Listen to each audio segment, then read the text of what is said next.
All right, Hafa and happy holidays, Guam. Welcome back. We continue to talk about the Drive Sober or Get Pulled Over campaign. Joining me now in the Harmon studios is Guam's Attorney General Leonardo Rapadas and Chief Probation Officer John Q. Lozana. Gentlemen, Hafa and happy holidays. Thanks for being with us. Happy holidays. Okay, so Mr. Attorney General, exactly what role do you play in the campaign? Because obviously, you know, the majority of what people are going to see, the public-facing aspect, is going to be Guam's boys in blue out there enforcing and everything, but you know, how do you factor into this? Well, there are a couple things. One is the public outreach. We've been doing spots, and you know, we do this outreach, and other things. We expect to do some other spots, and but we're generally in the background.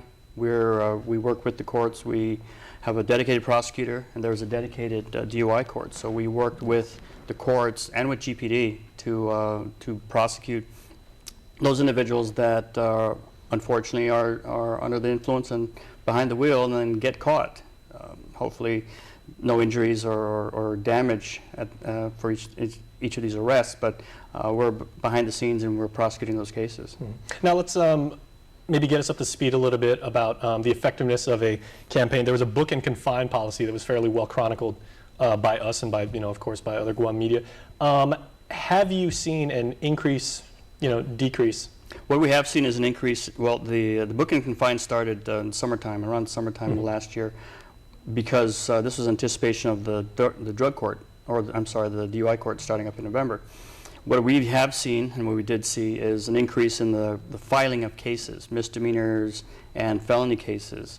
Along with that, we also saw, because we had a dedicated prosecutor and a dedicated court and staff working on this, we also saw a concurrent decrease in dismissals due to statute of limitations running and the notice of appear issues that crept into the system when we have such a huge backlog. So now we don't have a backlog anymore. The 600-700 cases of backlog cases of booked and released cases were just sitting there.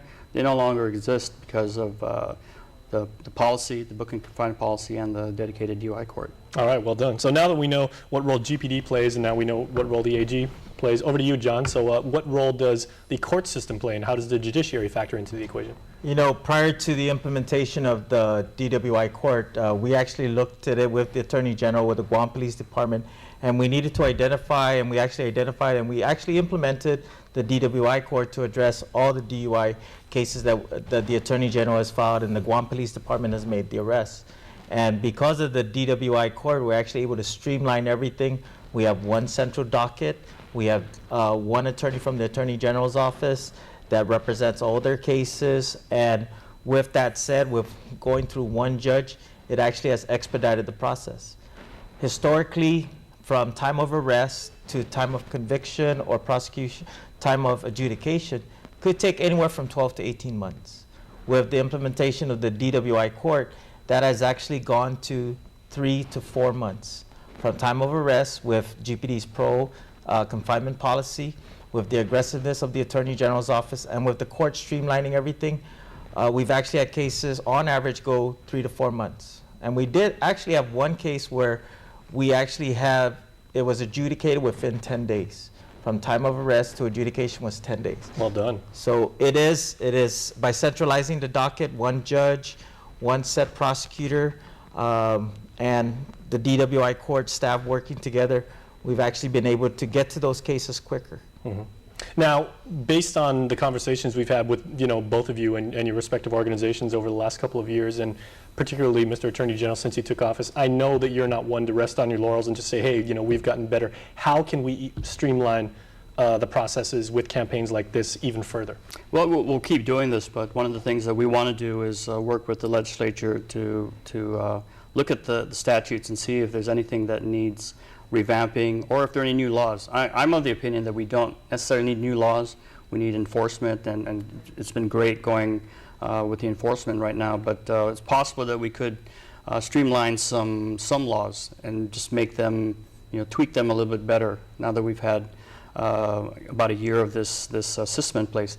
Now, to say whether or not there's an actual decrease, a trend in increase in filings and a decrease in the DUIs, it's hard to say at this point. Because remember last year we had a couple new sort of alcohol-related statutes in place, the increase of the drinking age, and the shortening of the opening of the bar hours. So those kind of figure in also to what happened last year. So we need a couple of years to see if there is an actual trend. But right now, things look like they've gotten better. So we're going to monitor it. We're going to keep monitoring it.